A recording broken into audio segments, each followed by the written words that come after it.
Hello, fifth grade. I wanted to explain to you today what one-point perspective is and how you can use it in your artwork to make things look three-dimensional. So first thing I want to do, though, is show you two examples of paintings that are both hundreds of years old um, to show you why you might want to use one-point perspective. So the painting on the left was painted during a time in Europe called the Middle Ages. There wasn't a lot of learning going on, not a lot of people could read and write. But you think of castles and knights when you think of the Middle Ages. The picture on the right was painted during a time in Europe called the Renaissance. This is when more scientific discoveries are being made. If in fifth grade you talked about the age of explorers, you might have heard the term Renaissance because that's when a lot of this was going on. And artists figured out how to use the rules of one-point perspective to make their pictures look more realistic. Now, if we were in class, we'd be talking about, look, what looks weird about the picture on the left? Versus what looks okay on the right. Well, on the left, you see people of all different sizes, but they look like they're the same distance from the viewer, and you see different lines going different ways. Here on the right, you see these sidewalks that I'm hovering over with the mouse. These look like they are going back to one single point. And you see the people in the front look really big, the people in the back look small, but you don't think of them, they're not like supposed to be small, they're just further away from you.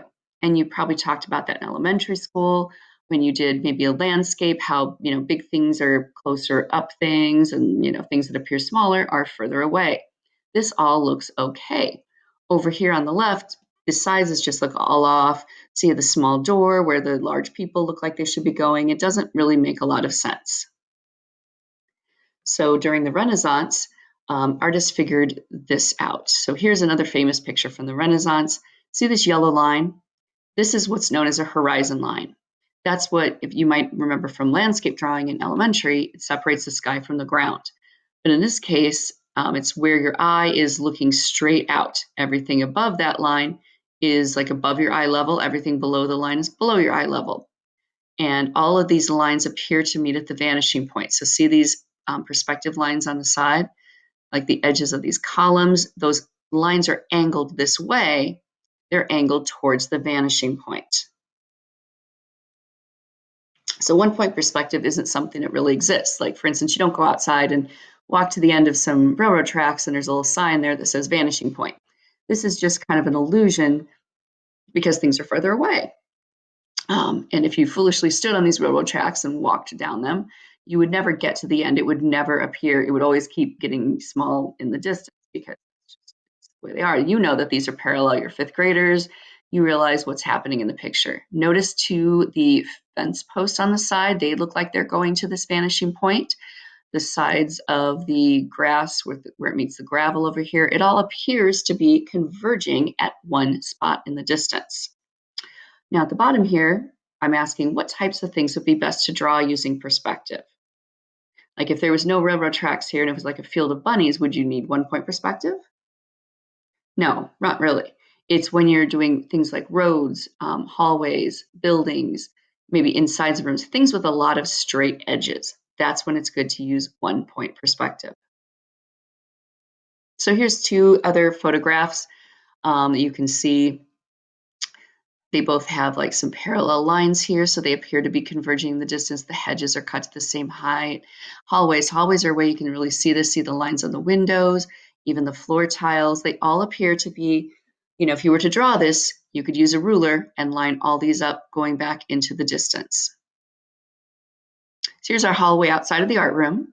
I've drawn these red lines and bluish lines over top so you can see, like if you notice, for instance, here where the wall meets the floor, you can see that if you kept going with that line, it would look like they all meet somewhere back towards the gym. So if you were going to draw this hallway, you could use one-point perspective. Even the lights on the ceiling here and the ceiling tiles, if you were standing below one of these ceiling tiles, you would say to yourself, well, this is a rectangle, right? But when you're looking at them from a distance, as they get further away, do they look like rectangles anymore? No, they could look like, parallelograms or trapezoids, depending on what angle you are looking. So how do we do one-point perspective with a shape? Now we've learned to draw in a couple lessons ago, we did 3D shapes, and that's viewing it from different angles. When you're doing one-point perspective, it's like you're seeing a regular shape from the front, like the flat part of the shape is at the front, and the sides are going away from you. So you make a shape. For instance, here, you see here's a rectangle. Then you're going to draw a straight line from each corner or edge of the shape all the way to the vanishing point. Here's a little vanishing point in the distance, here and here. Notice that we skipped this. This is because we're not making a see-through shape. So any shapes that would go through there, we don't do. And more of this will be explained in the how-to video that you are going to follow along with. The other basic shape I want to show you before you begin your practice is a circle or an oval. Those don't have corners or vertices like these do. You just have to look for the outermost edges, and generally you do 2 lines, one from each of the furthest side. And here I have on the computer, getting that line to be exactly, it should be right over here where my mouse is actually hovering right now. So those are the things you're going to be doing and practicing. So the next step in this project, actually just kind of a practice for project, is to now watch the video where you follow along step by step with me as we go through how to do 1-point perspective. There's a worksheet with 6 shapes on it. Now remember, if you can't print out the worksheet, just find a piece of paper and you'll draw them as we go. It is totally fine.